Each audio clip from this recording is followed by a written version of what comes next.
मनसे आणि मवियाचं शिष्टमंडळ एकत्रितपणे राज्य निवडणूक आयुक्तांकडे भेटीसाठी गेलं आहे।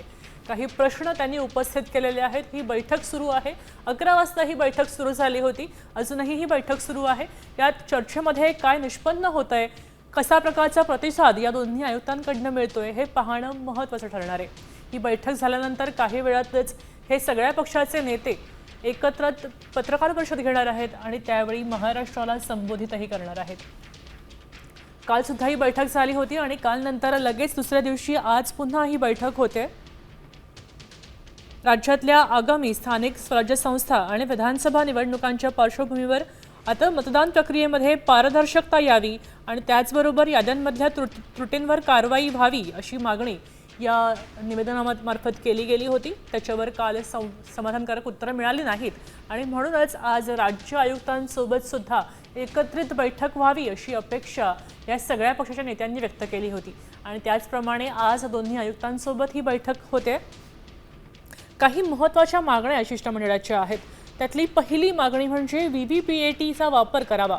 खरं तर स्थानिक स्वराज्य संस्थांच्या निवडणुकांमध्ये या वोटर व्हेरिफायबल पेपर ॲडिट ट्रेल यांचा वापर करावा अशी मागणी होते। दरम्यान सत्तेतल्या 3 पक्षांसाठी तुम्ही काम करत नाही असं म्हटलंय राज ठाकरेंनी। म्हटलंय मतदार नोंदणी का बंद केली असा प्रश्न त्यांनी विचारला होता, तर 3च पक्षांसाठी तुम्ही काम करत नाही असा टोला सुद्धा लगावलेला आहे।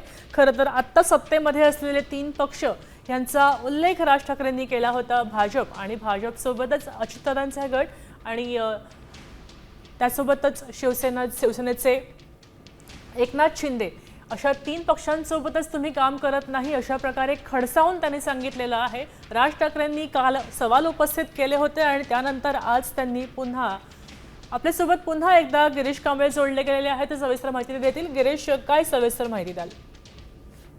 आज खरं तर आज पुन्हा एकदा जी बैठक पार पडते, या बैठकीत राज ठाकरे प्रचंड आक्रमक झालेल्या सध्या पाहायला मिळत आहेत।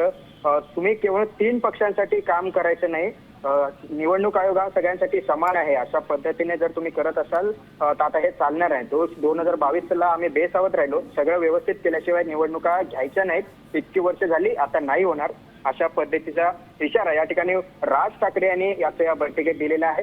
मुलीचं वय 134 आणि वडिलांचं 40, कुणी कुणाला काढलं अशा पद्धतीचा एक आक्रमक सवाल हा राज ठाकरे या बैठकीत विचारताना आपल्याला पाहायला मिळत आहेत। उद्धव ठाकरे देखील त्यांच्यासोबत आता खांद्याला खांदा लावून एक आक्रमक भूमिका घेताना पाहायला मिळत आहेत। उद्धव ठाकरे देखील म्हणतात की तुम्ही हुकुमशाही आणि आम्ही लोकशाही पाळणार का अशा पद्धतीचा एक संतप्त सवाल आता दोन्ही ठाकरे बंधू विचारताना पाहायला मिळत आहेत आणि त्यामुळे आता ही जी मोठ सर्व विरोधी पक्षांची बांधण्यात पुढाकार राज ठाकरे यांनी घेतलेला होता या निवडणूक आयोगाच्या विरोधात। त्यामुळे आता हे दोन्ही ठाकरे बंधू एकत्रित येऊन या ठिकाणी निवडणूक आयोगासमोर आक्रमक झालेले सध्या पाहायला मिळतात। सर्व राजकीय पक्षांचं एकमत होत नाही तोपर्यंत निवडणुका घ्यायच्याच नाहीत असा जड एक इशारा किंवा एक आव्हान राज ठाकरे यांनी आजच्या बैठकीत केलेलं आहे। सत्तेतील 3 पक्षांसाठी तुम्ही काम करत नाही असं देखील या ठिकाणी राज ठाकरे यांनी ठणकावून राज्य निवडणूक आयुक्त दिनेश वाघमारे आणि मुख्य निवडणूक अधिकारी चोकलिंगम यांना ठणकावून सांगितलेलं आहे।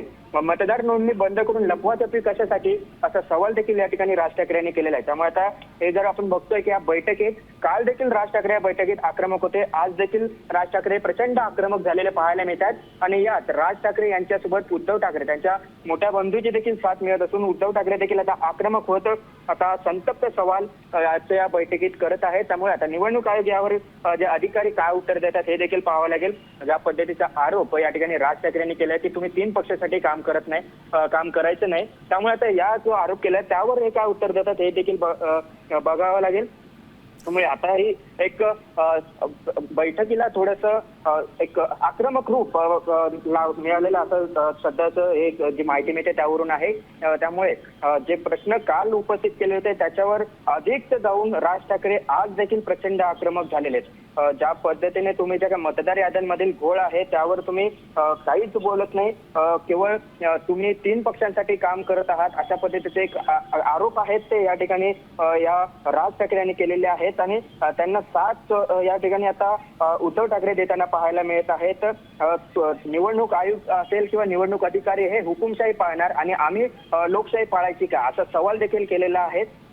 त्यामुळे आता या ठिकाणी पुढील आता निवडणूक अधिकारी यावर काय उत्तर देतात हे देखील पाहावं लागेल.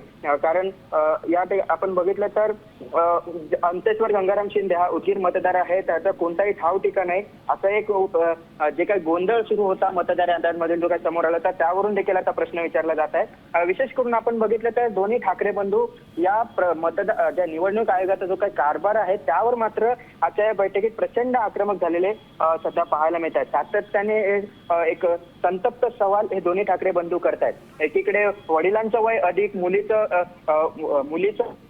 अधिकचं आणि वडिलांचं वय कमी दाखवून अशा पद्धतीच्या ज्या मतदार याद्या आहेत गिरीश, नक्कीच तुमचा मुद्दा लक्षात आलेला आहे. आता isakal.com आहे देशातील नंबर 1 ची मराठी न्यूज वेबसाईट. प्रत्येक अपडेटसाठी isakal.com ला नक्की भेट द्या.